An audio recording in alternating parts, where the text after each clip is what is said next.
안녕하세요. 밤산책입니다. 5월 29일에 연상호 감독님의 신작 영화 군체를 잘 보고 왔습니다. 하지만 현재 유튜브에서 군체를 보고 오신 분들이 리뷰를 통해서 여러 의견이 나오고 있어 시끄럽기도 하죠. 저 또한 이 영화를 보고 많은 생각이 들었습니다. 바쁘신 분들을 위해 간략하고 짧게 후기 내용을 기재하였으며 각 포인트별로 저의 생각을 풀어보겠습니다. 그리고 이 영상은 주관적인 생각이 담겨져 있기에 의견 차이가 있을 수 있습니다. 이 점 양해 부탁드리겠습니다.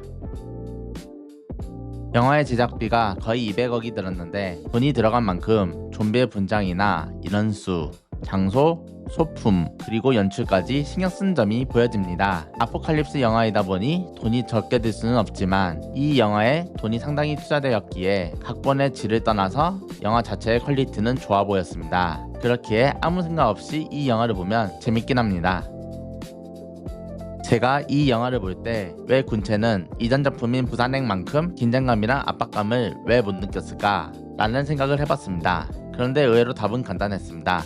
서영철이 대놓고 생존자들을 봐주고 있고 영화 초반에 개미 좀비들이 성장이 안 되어 있기에 지능이 너무 빡대가리라 좀비들의 뻘짓에 생존자들에게 위협이 될 거라는 생각이 잘 안 들었습니다. 여기서 영화 부산행의 세계관은 어떨지 다시 생각해보면 밖에 나가도 안에 있어도 전부 좀비들 세상이었고 유일하게 생존을 버틸 수 있는 공간은 달리고 있는 기차였죠. 근데 그 기차의 다른 칸에는 좀비들이 이미 증식하고 있고 부산까지 도달하면 멈출 수밖에 없는데 기차는 멈출 수 없는 상황이니 시간적 제한까지 느껴졌습니다. 따라서 부산행은 공간적 제한, 시간적 제한, 그리고 좀비의 강함에 압박감과 긴장감이 상당히 느껴졌습니다. 그런데 영화 군체에서는 좀비들이 생각보다 멍청하고 서영철이 좀비들한테 명령을 해서 생존자들을 바로 죽일 수 있었을 텐데 그러지는 않고 마치 영화를 만든 분들이 영화 분량을 위해 생존자들을 살렸다는 생각이 저절로 들었기에 비록 절박한 아포칼립스 상황인데도 불구하고 압박감도 긴장감도 느껴지기 힘들었습니다.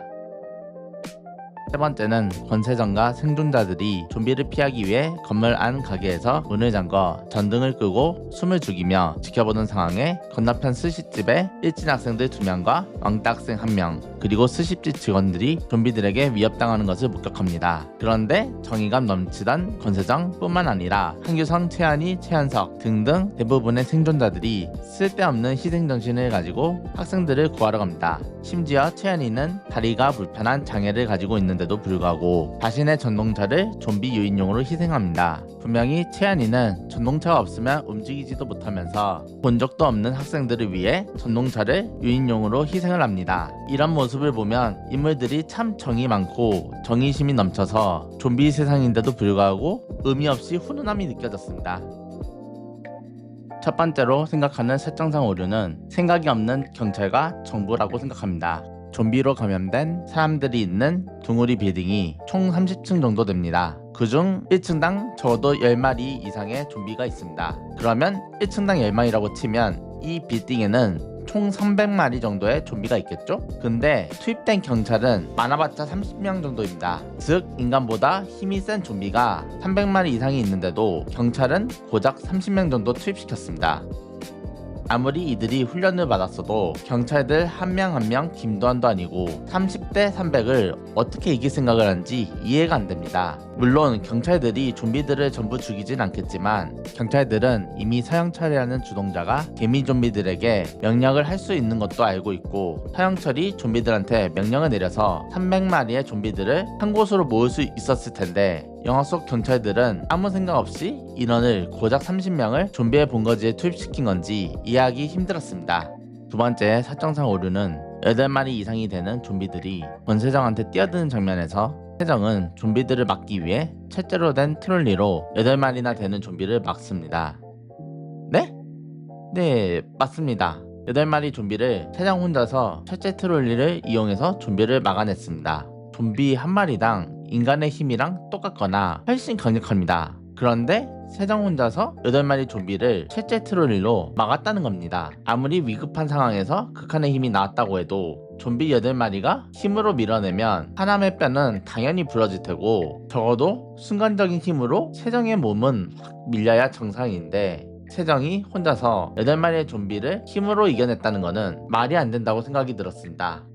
여러분들은 이 자켓이 어떤 자켓인지 아시나요? 무려 개미 좀비들이 인간을 구별하지 못하게 하였으며 심지어 좀비들에게 자켓으로 공격해서 좀비들 단체로 빡대가리로 만든 최강의 자켓입니다. 근데 이 자켓은 어디서 구했을까요?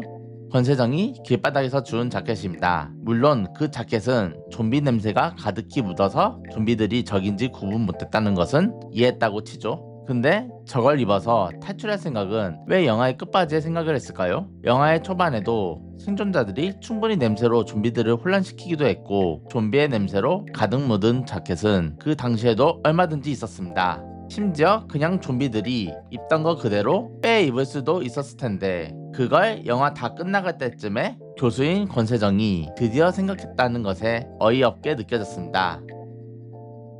이 영화의 개미 좀비의 설정은 이들이 무리지어 정보를 습득하고 뇌를 통하여 정보를 공유하면서 진화를 한다고 합니다. 그래서 초반에는 마네킹을 인간으로 착각하여 잡아먹으려고 하였으며 빛만 보고 달려드는 모습도 보여졌습니다.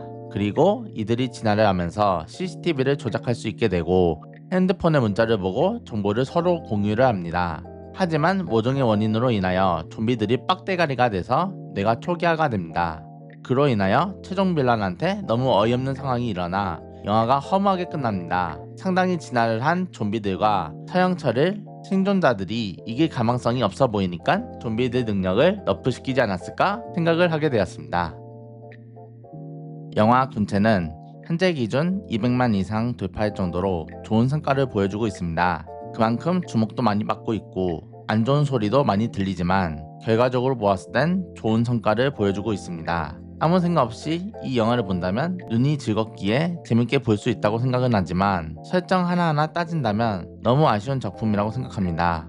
저는 이만 리뷰 영상 마치도록 하겠으며 다들 좋은 하루 되시길 바라겠습니다.